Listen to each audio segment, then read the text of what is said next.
pouvais arriver jusqu'à 30 clients en ligne et dépasser. T'es passé de 12 clients à 33 clients, à peu près 4 mois de fondation, de 500 euros de chiffre d'affaires en ligne à plus de 3000 euros de chiffre d'affaires en ligne. 4 demandes, 3 qui ont signé et 1 que je dois avoir la semaine prochaine. Excellent. Simon, t'es passé de 12 clients à 33 clients, à peu près 3 mois, 4 mois de fondation. T'es passé de 500 euros de chiffre d'affaires en ligne à plus de 3000 euros de chiffre d'affaires en ligne. T'es initialement coach présentiel qui voulait du coup partir sur du coaching en ligne. On va du coup débriefer un petit peu tout ce qu'on a pu faire dans l'accompagnement pour que les personnes qui nous écoutent puissent en tirer des choses et pouvoir potentiellement appliquer des choses également de leur côté. Avant toute chose, Simon, est-ce que tu peux te présenter, nous dire ton parcours dans le coaching, ce qui t'a amené jusqu'à aujourd'hui en tant que coach en ligne? Ok. Alors moi, si tu veux, je suis coach officiellement à mon compte depuis 2017. J'ai commencé par déjà être payé à la prestation, intervenir dans des salles pour tout ce qui est de cours collectifs, s'occuper de plateaux, etc. Après, il y a le coaching en présentiel qui est arrivé dans les chaînes de sport comme notamment Basic Fit. Donc j'ai fait 3 ans chez Basic Fit jusqu'à arriver au Covid où là j'ai complètement arrêté. Il a commencé à avoir l'essor du coaching en ligne. Je savais pas ce que j'allais faire après le confinement, justement après le Covid. Et donc ensuite, je suis reparti bosser dans les salles en prestation, tout simplement, pour des cours et s'occuper aussi des plateaux muscu. Et à côté de ça, j'étais plutôt en autodidacte, donc tout ce qui était développement du coaching perso, que ce soit pour le présentiel et pour le en ligne. J'avais pas trop les réseaux, j'étais pas trop informé dessus, je postais pas trop. On va dire que la majorité des clients que j'ai eu, c'était principalement des gens qui me voyaient coacher dans la salle et des retours bouche à oreille qu'il y avait, mais j'avais pas encore développé les réseaux. Ok, et là du coup toi maintenant, est-ce que tu peux nous dire un petit peu justement les résultats là, que tu as aujourd'hui? Où est-ce que tu en es par rapport au présentiel? Où est-ce que tu te situes par rapport au coaching en ligne? Fais-nous un petit peu un Et point par bien maintenant, mon focus, c'est à 100% sur le coaching en ligne. Je peux dire qu'à côté, j'essaye de délaisser progressivement tout ce qui va être coaching en présentiel, bien que j'ai des clients qui sont là depuis plus de 3 ans. Je me vois mal leur dire stop d'un coup, arrêter comme ça. Mais là, mon but, ma priorité, c'est vraiment de développer le en ligne. Je peux m'octroyer le fait de refuser une personne pour du coaching en présentiel, justement, parce que je me consacre plus à développer justement l'aspect à distance à rapport. ce niveau-là. Toi, c'est vrai que du coup, en plus, tu nous as rejoint où tu avais déjà toi un présentiel qui tournait. Tu avais un présentiel qui tournait, mais un coaching en ligne qui finalement ne tournait pas. Est-ce que tu peux nous expliquer un petit peu pourquoi est-ce que tu as rejoint Fondation? Qu'est-ce qui t'a poussé à venir chez nous pour développer ton business? Déjà, ce qui m'a convaincu, c'était déjà de savoir que c'était toi qui faisais Fondation, parce qu'à l'époque où tu étais coach en ligne, moi je te suivais via les réseaux. Et c'est via que j'apprécie beaucoup, Warren, qui m'a dit ah ben tu devrais contacter JR Body. Et je suis ah bon mais il est pas coach. Fait si justement, mais il a développé son mentoring pour développer le business en ligne. Tu vas voir, c'est génial. Il va réussir à te faire sortir de ta zone de confort, à vraiment t'aider à te développer et tout. Et moi c'est ça qui m'a convaincu. Et c'est quoi du coup toi les difficultés que tu rencontrais avant de nous rejoindre? Le manque de discipline, on va dire, de cadre personnel, m'imposer un cadre personnel au niveau du développement du business en ligne. Mais c'était aussi lié au fait que j'avais pas de connaissances sur comment un peu fonctionnent les réseaux. C'est grâce à Fondation, justement, on peut savoir comment fonctionnent les réseaux, le principe des stories, des call to action, etc. Et aussi le fait de manquer de confiance en moi pour oser parler face caméra et faire des réels, pas faire des vidéos et tout ça, quoi. Ouais, ça a été un truc, un point sur lequel tu avais pas mal de difficultés au début de Ouais. l'accompagnement. T'en es où maintenant par rapport à ça, par rapport justement à ta peur et à ta peur, on peut pas appeler ça forcément une peur, mais ton manque de confiance, tu vois, lié au contenu facecam. Eh ben, en fait, ça faisait 3 ans que je me dis, il faut que je me filme face caméra, que je Ouais. procrastinais 3 ans, que je m'en voulais, hein, personnellement, ça m'était un coup. Et maintenant, je peux le faire comme ça. La peur, elle n'y est plus du tout. Je me dis même limite, il me tarde d'en refilmer un, de refilmer un réel, de republier des choses et tout, parce que dans tous les cas, avec Fondation, on a des retours sur les réels qu'on fait. On fait qu'est-ce qui a été, qu'est-ce qui n'a pas été, qu'est-ce qu'on peut améliorer. Donc, ça sera toujours perspective objective dans l'amélioration des vidéos. Et surtout, je me dis, ben, maintenant, je peux le faire quand j'ai envie. Enfin, je peux vraiment me consacrer du temps à ça. Et maintenant, j'ai envie de le faire. Alors qu'avant, je cherchais toujours des excuses pour pas le faire, quoi. Justement, toi c'est intéressant parce qu'en plus du coup ça faisait quand même longtemps que tu voulais développer ton coaching en ligne avant que tu nous rejoignes chez Fondation. Là on est du coup en 2026, tu nous as rejoint en fin 2025, mais du coup ça fait depuis du coup le post-Covid que tu avais essayé Ouais. de faire du vidéo online. Qu'est-ce qui faisait que de post-Covid jusqu'à avant de nous rejoindre, ton coaching en ligne n'avait pas bougé à l'époque? Je pense, justement, les réseaux sociaux. Ce que je te disais, le fait de ne pas être assez présent et productif sur les réseaux sociaux, d'apporter de la valeur ajoutée et d'avoir une stratégie justement pour développer les réseaux sociaux. Je pense que c'est ça qui fait que j'avais pas forcément de rentrer en ligne parce que les gens que j'avais qui me prenaient du coaching justement à distance des programmes, c'était plus les bouches à oreille ou quand ils avaient vu mes avant-après que je partageais vite fait en story comme ça. C'était que des gens comme ça, quoi. C'était pas via les réels, via tout ça, quoi. Ouais, t'étais un peu dans la situation que beaucoup de coachs se situent, c'est-à-dire des clients qui viennent par du bouche à oreille, dans ta salle un petit peu, parce que forcément, en plus t'es coach, tu te positionnes Ah, comme une autorité également, tu vois. Mais finalement, ton business de coaching en ligne ne bougeait pas en tant que tel. C'était pas les réseaux et tout ce qu'il y a autour qui t'amenait des clients ah, uniquement en ligne, quoi. Ouais. exactement. Ça, c'est ce qui faisait qu'en fait ton business ne décollait pas. Parce que du coup, c'est vrai qu'en très peu de temps, en fait, t'as bougé, hein. Là, redis-nous là déjà tes résultats.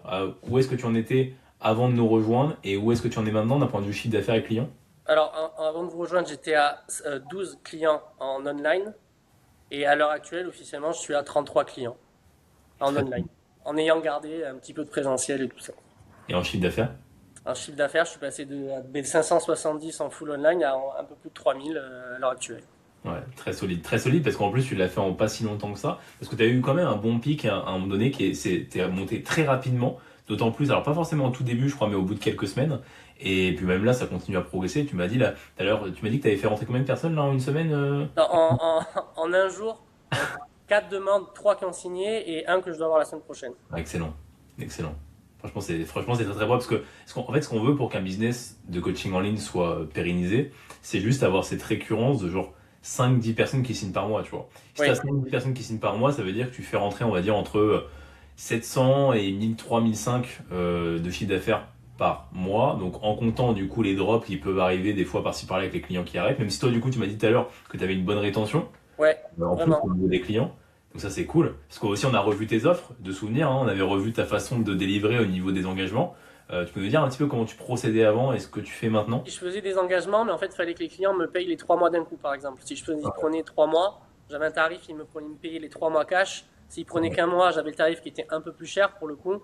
Ou ils pouvaient prendre jusqu'à 6 mois, mais à chaque fois, c'était des paiements cash. C'était pas des paiements récurrents qui arrivaient tous les mois, quoi. Qu'est-ce qui est maintenant possible pour toi, là maintenant Simon, après 3-4 mois de fondation, qui n'était pas possible pour toi d'un point de vue vie, du fait que là maintenant tu vis du coaching en ligne à temps plein. Euh, Qu'est-ce que tu envisages que tu n'envisageais pas forcément à l'époque? Et bien, de pouvoir m'accorder plus de temps perso, de ne plus dépendre d'horaires de d'autres personnes, concrètement, comparé au coaching en présentiel, de pouvoir travailler d'où j'ai envie, de pouvoir envisager d'investir un peu plus là pour développer encore plus mon business en ligne, encore plus mes formations, mes compétences dans le coaching. Et surtout, ben, justement, je le redis, ne plus dépendre de personnes, d'horaires de personnes pour pouvoir travailler. Et ça, c'était un des points principaux que je voulais atteindre justement ben, via le coaching en ligne, quoi. Ouais. Parce que c'est vrai que toi en plus ça faisait longtemps, ça faisait quasiment 10 ans que tu étais dans le milieu du coaching, Yes. depuis 2017 quoi en gros, et tu as fait ouais on va dire de 8-9 ans de présentiel full time, donc forcément c'est vrai que là c'est à la fin à ton niveau on arrive je pense à se lasser, tu vois. Toi qu'est-ce qui t'a justement peut-être donné, alors au lieu que je te viens de te dire là, enfin je te suggère un peu la réponse, mais qu'est-ce qui t'a amené à te dire ok là il faut que je vive du en ligne, enfin il faut que ce soit le en ligne qui se développe et plus du tout le présentiel? Déjà, le fait de vouloir voir autre chose, de voir autre chose dans le coaching, le fait qu'à force, ben, je me lassais justement du coaching en présentiel. Le fait que je trouve que le coaching à distance, le coaching en ligne, c'est plus intéressant pour les gens parce qu'il y a un véritable suivi. En fait, tu vends pas que des séances aux gens. Donc, je trouve que en termes de résultats, pour les personnes, ça permet mais justement d'atteindre au mieux leur objectif parce que les gens, ils sont vraiment suivis. Certes, ils n'ont pas les séances ensemble, mais ils sont suivis. Le fait de ne plus dépendre d'horaires de personnes pour Hmm. coacher, parce que le coaching en présentiel, on sait que c'est des horaires, on dépend, c'est des horaires qui sont relativement difficiles. Ça peut être soit tôt le matin, entre midi et deux, tous les soirs, souvent à la débauche des personnes. Ce qui fait que on n'est pas très flexible au niveau emploi du Hmm. temps. Ouais, c'est surtout ça. Et après, comme je pense que comme beaucoup de personnes, moi j'ai un rêve dans la vie, c'est de pouvoir voyager assez souvent. Et l'avantage du coaching en ligne, justement, c'est qu'on n'a pas à dépendre d'horaires, de patrons, de salles, de personnes, pour pouvoir envisager de voyager et faire ce qu'on veut, quoi. De fou, de fou. Et là t'as des voyages un peu de prévus, enfin côté perso, tu peut-être que tu Un petit Ouais. voyage en fin mai à Lisbonne. Ok, trop bien. Mais de Trop bien. base, j'étais déjà parti plusieurs fois en Asie et tout, et là, le but, bah, c'est d'y retourner plus souvent, quoi. T'aimerais t'expatrier, Tam? Non, Non? enfin, oui et non. Ma copine, non, mais moi, oui. Ok. Voilà. Ouais, à négocier quoi. Si Ouais. t'avais pas rejoint Fondation, où est-ce que tu en serais aujourd'hui, tu penses? Je pense que j'aurais lâché. Honnêtement, j'aurais arrêté le coaching. Je me serais dégoûté de moi-même de ne pas avoir réussi. Et il y a moyen que je serais parti complètement dans autre chose, je pense. Hmm. Hmm. Ouais, forcément, quand ça fait autant d'années que tu fais la même chose, avec finalement les mêmes conséquences et les mêmes choses, enfin, les mêmes difficultés qu'il y a autour, c'est-à-dire, bah, comme tu l'as dit, les horaires restreints, etc., qui en plus, bah, là actuellement, c'était dans quelle salle à côté? T'es dans une salle de, un peu type Basic Fit, non? Alors j'ai trois salles. J'ai deux salles de campagne vers chez moi, des chaînes indépendantes, et j'étais chez On Air aussi. Ouais, voilà, c'était honneur, ouais. Mais du coup, forcément, t'as des horaires des fois qui peuvent être bloqués à des moments improbables et tout, et du coup, Exactement. tu te mets à avoir en fait des journées enculées, hein, on va pas se mentir, tu vois. Oui, non, c'est Mais vrai. où ça n'a aucun sens, où en fait tu commences à 6 heures parce que t'as l'entrepreneur du matin, tu sais, qui veut te prendre un coaching, puis bah après il y a le soir, post-travail, post-journée pour quasiment tout le monde. À Et du coup, 21h30, 22h des ouais, fois. voilà. Du coup, c'est pas tenable ça. Même Ouais. c'est pas tenable, même d'un point de vue, bah, que ce soit d'un point de vue vie sociale à côté, tu vois, d'un point de vue développement de ton business en ligne, mais également même d'un point de vue santé mentale, tout ça. Enfin, tu sais, avec des horaires comme ça, tu dors quasiment, enfin, tu dors beaucoup moins, et du coup, forcément, tous les autres projets que tu as à côté, bah, en fait, ils sont impactés, que ce soit le perso ou le pro, finalement. Oui, complètement. Ouais. T'avais des peurs ou des hésitations avant justement de nous rejoindre chez Fondation? Eh bien, moi qui suis très méfiant via les réseaux sociaux, les formations, tout ce qu'on entend, tout ce qu'on voit, Fondation zéro. Zéro Ah ouais. peur. Honnêtement, zéro. Ouais, c'est vrai que t'avais pas d'objection, hein. Et c'était même pas une histoire de preuve sociale, parce que je t'avoue, moi je pensais que tu étais coach en ligne, j'avais pas vu les preuves sociales par rapport à Fondation. C'est parce que j'ai connu ton professionnalisme et ce que tu partageais via les réseaux sociaux en coaching en ligne, en coach en ligne justement. Et vu que je savais ce que tu valais en coach en ligne, ben, je me suis dit, ben, au moins JR il sait de quoi il parle, il a vécu le truc, il a été jusqu'à beaucoup de clients en ligne, etc. Donc lui, au moins, il sait où nous amener, il sait quoi faire pour y arriver justement. Ouais, clairement. Bah, c'est sûr que là, tout ce que je mets en place pour toi, pour tous les autres clients, c'est ce que j'ai moi-même pu faire. Et limite maintenant en bien mieux, parce que bah, de toute façon, maintenant il y a aussi des gars qui sont avec moi dans l'accompagnement, qui aident également les clients, tels que Lucas, Bertrand, etc. Puis même moi maintenant avec le recul, il y a des choses que je referais différemment à l'époque. Donc tous mes clients qui sont avec nous chez Fondation, ont finalement toutes les clés pour faire moi-même ce que j'ai fait à l'époque, qui était du coup de monter à plus 70 clients avec plus de 10 000 euros de chiffre d'affaires. Et là, même toi, t'es en route pour ça en réalité. Là, t'as fait des énormes caps. Enfin, tu vois, t'as fait rentrer, tu me l'as dit, en 3 jours, en une journée, t'as fait rentrer 3 4 clients, tu vois. Ça, si tu fais ça littéralement chaque mois, tu me fais rentrer à peu près 10 clients, tu vois. Mais en fait, en 6 7 mois, tu t'as fait rentrer 5 000 euros de plus, tu vois. Euh, Ouais, si personne d'Europe ou très peu d'Europe, tu vois. Donc dans l'absolu, même plus, même quasiment 7 8 000, tu vois. Donc il n'y a aucun monde où là, tu n'arrives pas dans les prochains mois, tu vois, à taper ouais, 7 8 9 voire même 10 000 de chiffre c'est d'affaires, vrai, tu vois. tout Hmm. à fait. Vraiment. Là, serait quoi les prochains objectifs pour toi? Eh bien, ce que tu viens de dire. Déjà, j'aimerais bien, de base, j'avais comme objectif, c'était petit, je m'étais dit, j'avais vu petit, je voulais arriver jusqu'à 30 clients en ligne, Mhm. je l'ai dépassé.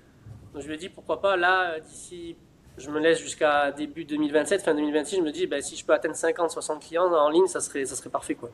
Bah, franchement, c'est largement possible. Là, t'as Oui, juste à maintenir le rythme, hein. En fait, oui, il faut juste se dire qu'arrivé à un stade, les difficultés vont plus être les mêmes. C'est-à-dire que bah, plus tu as des clients, plus tu vas du coup avoir forcément moins de temps, enfin plus de temps à consacrer pour eux, et donc mm, forcément moins de temps pour faire les actions qui t'ont amené à ces clients-là. Parce que dans l'absolu, sur un monde idéal, tu as juste à continuer les trucs que tu as fait qui t'ont amené à ces clients-là pour continuer à avoir des clients. Mais le problème, c'est qu'on n'a plus la même énergie, on n'a plus la même, enfin on dépense plus notre énergie de la même manière. Quand tu fais 15 bilans de plus par semaine, bah forcément la conséquence c'est que tu n'as plus autant de temps à dédier qu'avant à la prospection, aux stories, aux posts, etc. Tu vois. Donc il faut trouver des manières, et c'est là où nous aussi on intervient à terme, tu vois, pour les personnes plus avancées, mais il faut trouver des manières, tu vois, de justement bah, retrouver les mêmes actions, ou du moins mettre en place les actions les plus importantes qui amènent le plus de résultats, et en déléguant également des tâches qui sont peut-être un peu moins importantes pour que le chemin, plus, enfin le bateau puisse continuer à avancer, tu vois. oui, tout à fait, ouais. Ouais, clairement. Qu'est-ce que tu dirais à un coach là qui hésite encore à rejoindre Fondation? Eh ben, qu'il n'hésite vraiment pas, qu'il prenne le train en marche, et que pour une fois, on peut vraiment avoir confiance, une confiance aveugle en une formation et un accompagnement de fondation, c'est vraiment fait pour ça, quoi. Merci Simon, ça fait plaisir. Bah, écoute, C'est merci. réellement pensé. Hein? T'as dit quoi? Réellement pensé. Ouais. Merci pour ton temps Simon. Et De puis rien. j'espère que la vidéo aura plu aux personnes qui l'auront écouté. Et puis bon, on se dit à très vite. Allez, ciao. Yes. Ciao.